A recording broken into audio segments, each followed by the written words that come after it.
வணக்கம். நம்முடைய திருமந்திரம் சேனலில் என்னை கவர்ந்த திரை இசை பாடல்கள் என்ற தலைப்பில் என்னை கவர்ந்த இலக்கிய தரம் வாய்ந்த பாடல்களையெல்லாம் வழங்கி வருகிறேன். அந்த வகையில் இன்று என்னை கவர்ந்த ஒரு பாடல், அந்த பாடல் பற்றி சொல்ல வேண்டுமென்றால், ஒரு குழந்தையை தனி ஒருத்தியாக நின்று வளர்ப்பதற்கு ஒரு தாய் போராடி கொண்டிருக்கும் பொழுது அவளுக்கு உத்வேகத்தையும் ஊக்கத்தையும் அளிப்பதற்காக அந்த காட்சியினுடைய பின்னணியில் இந்த பாடல் வருமாறு படமாக்கப்பட்டுள்ளது.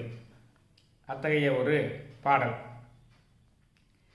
இந்த பாடலினுடைய மைய கருத்து என்னவென்றால், நாம் தனி ஒருத்தியாகவோ தனி ஒருவனாகவோ எவ்வளவுதான் முயன்று போராடி கொண்டு வந்தாலும், வாழ்க்கையில் வெற்றி பெறுவதற்கு போராடி கொண்டு வந்தாலும், ஒரு குறிப்பிட்ட காலம் வரும்பொழுதுதான் அது கைகூடும். இந்த மைய கருத்தை அடிப்படையாக வைத்து இந்த பாடல் புனையப்பட்டுள்ளது. அடுத்து முயன்றாலும் ஆகும் நாள் அன்றி எடுத்த கருமங்கள் ஆகா, தொடுத்த உருவத்தால் நீண்ட உயர் மரங்கள் எல்லாம் பருவத்தால் அன்றி பலா. ஔவையாரனுடைய இந்த பாட்டை எடுத்திருக்காங்க. அடுத்து முயன்றாலும் ஆகும் நாள் அன்றி எடுத்த கர்மங்கள் ஆகா. நீ எவ்வளவுதான் தொடர்ந்து முயற்சி பண்ணி கொண்டிருந்தாலும்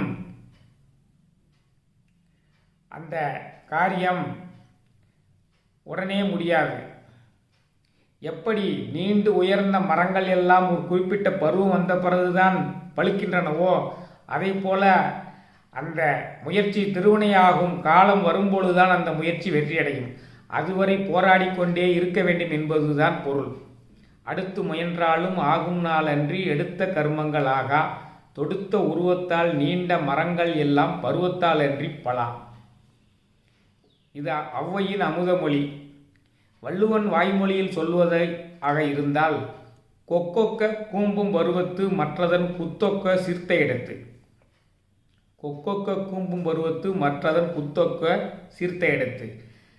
காலம் நேரம் சரியாக இல்லாத சமயத்தில் ஓடுமீன் ஓட உருமீன் வருமளவும் வாடியிருக்குமாம் கொக்கு என்பதைப் போல, கொக்கு ஒற்றை காலில் தவமிருந்து பெரிய மீன் வருந்த பிறகுதான் அதை கொத்துவதைப் போல, சரியான நேரம் வரும் வரை காத்திருந்து அதை சிக்கன பற்றி காரியத்தை முடித்து கொள்ள வேண்டும் என்பதுதான் இந்த குறள். கொக்கொக்க கூம்பும் பருவத்து மற்றதன் குத்தொக்க சீர்த்த எடுத்து.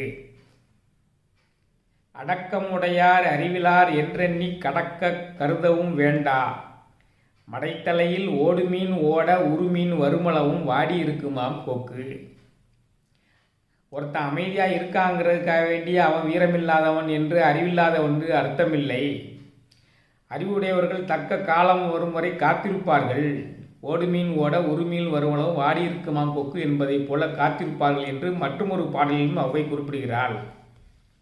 ஆக காலம் நேரம் வரும் வரை பொறுத்திருக்க வேண்டும். காலம் கருதி இருப்பர் கலங்காது ஞாலம் கருதுபவர். இந்த கருத்துக்களையெல்லாம் உள்வாங்கி இந்த கருத்துக்களையெல்லாம் இந்த திரைப்பட பாடலில் கவியரசு கண்ணதாசன் அவர்கள் புகுத்தியிருக்கிறார். பாடலுக்குரிய சூழ்நிலை என்னவென்றால், விமான படையில் பணிபுரியும் ஒரு தலைவன், அவனுக்கு ஒரு காதலி.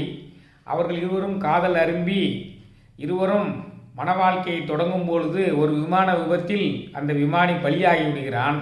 அவன் பலியாகக்கூடிய சமயத்தில் அந்த காதலி தாய்மை அடைந்திருக்கிறாள். அவன் அந்த விபத்தில் மரணமடைந்த பிறகு அவள் வாழ்க்கையில் போராடி கஷ்டப்பட்டு துன்பப்பட்டு அந்த பிள்ளையை ஈன்றெடுத்து அந்த பிள்ளையை வளர்த்து அவனை அவையத்து முந்தியிருக்க செய்வதுதான் இந்த கதைச்சூழல். இதற்கு அந்த தாய்மைக்கு வலு சேர்ப்பது போலவும் அவளுக்கு ஊக்கம் அளிப்பது போலவும் இந்த பாடல் புனையப்பட்டுள்ளது. இதில் தற்குறிப்பேற்றமாக கண்ணதாசன் ஒரு கருத்தையும் வைத்திருக்கிறார். அதை பாடலினுடைய இறுதியில் சொல்கிறேன். இந்த பாடல் இடம்பெற்ற படம் சிவகாமியின் செல்வன். பாடலை இசையமைத்து பாடியவர் மெல்லிசை மன்னர் எம்.எஸ். விஸ்வநாதன். இந்த தத்துவமான பாடல்களுக்கெல்லாம் அவருடைய குரல் அப்படி ஒரு தூக்கி கொடுக்கும். நீங்கள் அந்த பாட்டை கேட்டு பார்த்தீங்கன்னா தெரியும். கண்ணதாசனுடைய வரிகள் கேட்கவே வேண்டியதில்லை. இவ்வளவு இலக்கிய கருத்துக்களையும் ஔவையின் அமுத மொழியையும் வள்ளுவரினுடைய வாய்மொழியையும் அப்படியே கரும்பை பிழிந்து சாறு கொடுப்பது போல மக்களுக்கு கொடுத்து இந்த பாட்டை அருமையாக அமைத்திருக்கிறார். இந்த தனி ஒருத்தியாக பிள்ளைகளை வளர்க்க போராடக்கூடிய தாய்மார்களுக்கு இந்த பாடல் சமர்ப்பணம் என்றால் மிகையாகாது. எத்தனையோ வீர பெண்மணிகள் தனி ஒருத்தியாக தங்கள் பிள்ளைகளை வளர்த்து ஆளாக்கி அவையத்து முந்தியிருப்ப செய்திருக்கிறார்கள். அவர்களையெல்லாம் வாழ்க்கையில் கண்டிருக்கிறோம். அந்த பெண்மணிகளுக்கெல்லாம் வீர வணக்கம் செய்வது போல இந்த பாடல் அவர்களுக்கு சமர்ப்பிக்கிறேன். அற்புதமான பாடல்.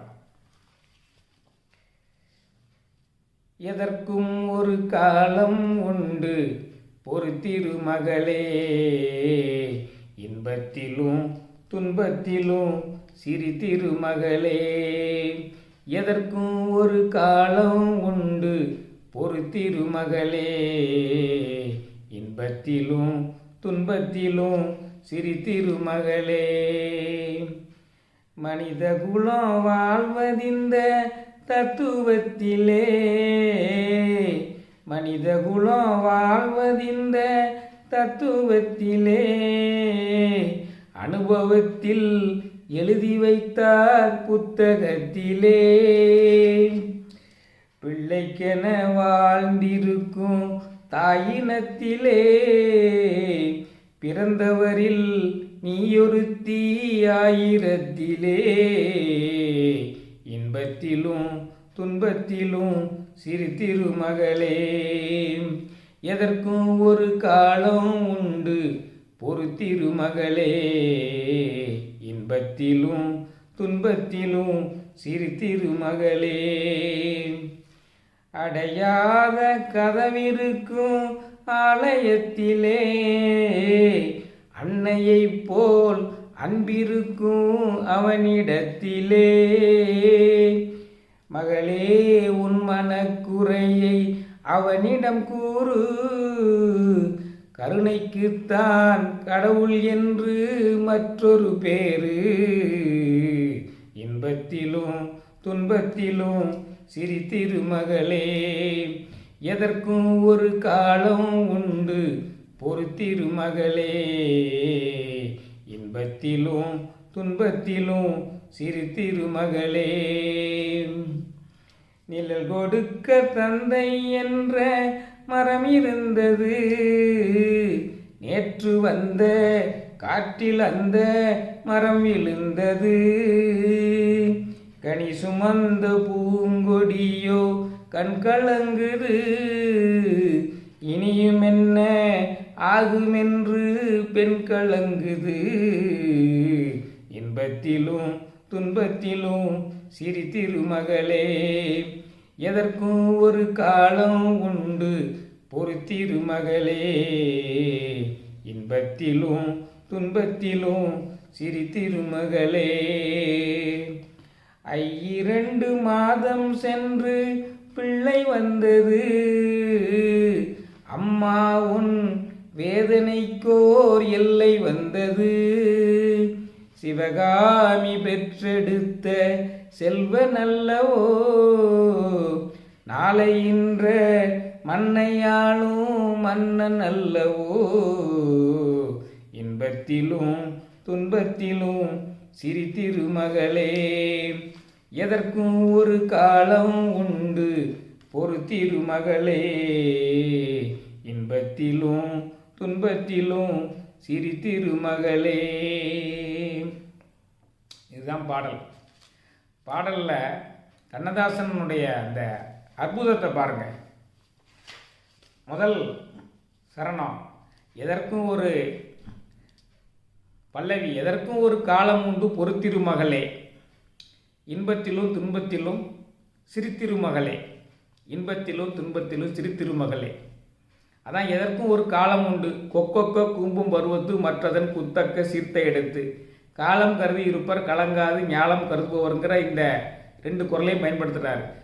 ஒரு வெற்றியடைவதற்குரிய காலம் வரும் வரைக்கும், வாழ்க்கையில் வெற்றி பெறுவதற்குரிய காலம் வரும் வரைக்கும் தனி ஒருத்தியாக நீ உன்னுடைய முயற்சியை செய்து கொண்டே இருக்க வேண்டும் என்று அதை குறிப்பிட்டு அவர் இந்த பாடலை துவக்கி வைக்கிறார்.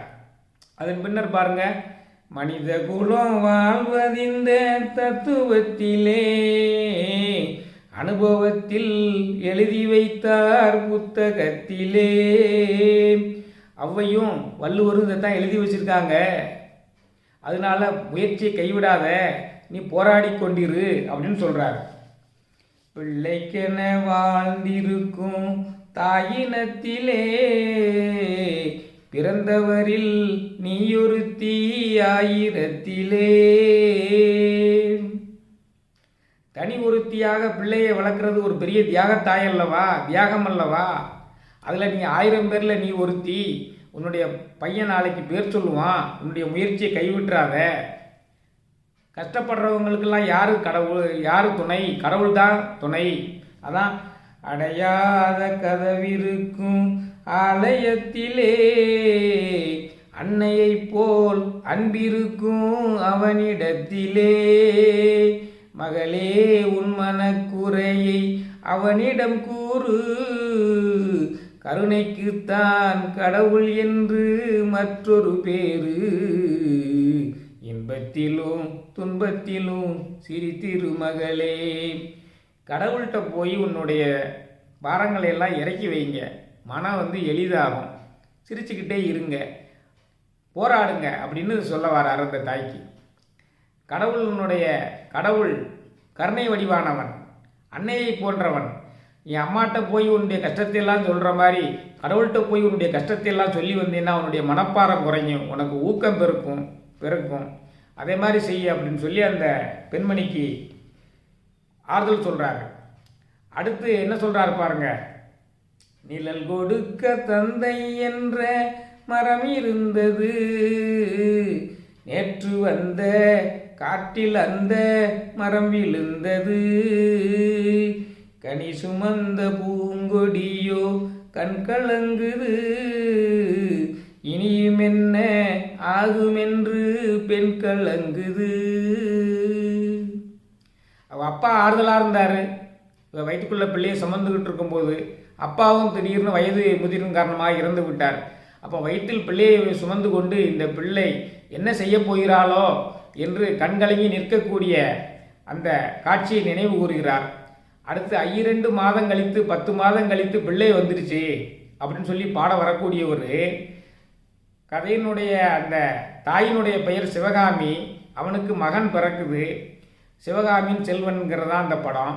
அந்த சமயத்தில் காமராஜரனுடைய பெருந்தலைவர் காமராஜரனுடைய அம்மாவும் சிவகாமி. அந்த சமயத்தில் காமராஜர் தேர்தலில் தோல்வி அடைந்திருந்த ஒரு சமயம். அவர் மீண்டும் வர வேண்டும் என்பதற்காக தன்னுடைய ஆசையையும் தற்குறிப்பேற்றமாக புகுத்தி அடுத்த ஃபினிஷிங் சரணத்தை எழுதியிருப்பார். அதான் இதில் சிறப்பு. காமராஜர் மீண்டும் ஆட்சிக்கு வர வேண்டும் என்ற தன்னுடைய விருப்பத்தையும் தற்குறிப்பேற்றமாக சொல்லியிருக்கிறார். ஆக இந்த படத்தில் நடித்த சிவாஜி கணேசனும் அந்த கட்சியை சார்ந்தவர், காமராஜர் அவர்களுடைய கட்சியை சார்ந்தவர்.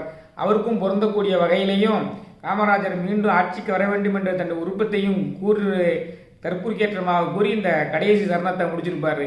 இந்த பாடல் மிகவும் அற்புதமான பாடல். நீங்கள் இந்த உரை முடிஞ்சவுடனே கேட்டு பார்த்தீங்கன்னா நீங்களே இந்த சுவையெல்லாம் உணர முடியும். 2 மாதம் சென்று பிள்ளை வந்தது, அம்மா உன் வேதனைக்கோர் எல்லை வந்தது. சிவகாமி பெற்றெடுத்த செல்வ நல்லவோ, நாளை இந்த மண்ணையாளும் மன்னன் அல்லவோ. இன்பத்திலும் துன்பத்திலும் சிரித்திரு மகளே, எதற்கும் ஒரு காலம் உண்டு பொறுத்திரு மகளே. இன்பத்திலும் துன்பத்திலும் சிரித்திரு மகளே. நாமும் இன்பத்திலும் துன்பத்திலும் சிரித்திருக்க பழகுவோம் என்று சொல்லி மற்றும் ஒரு எண்ணெய் கவர்ந்த பாடல் நிகழ்ச்சியில் உங்களை சந்திக்கிறேன். அதுவரை நன்றி, வணக்கம்.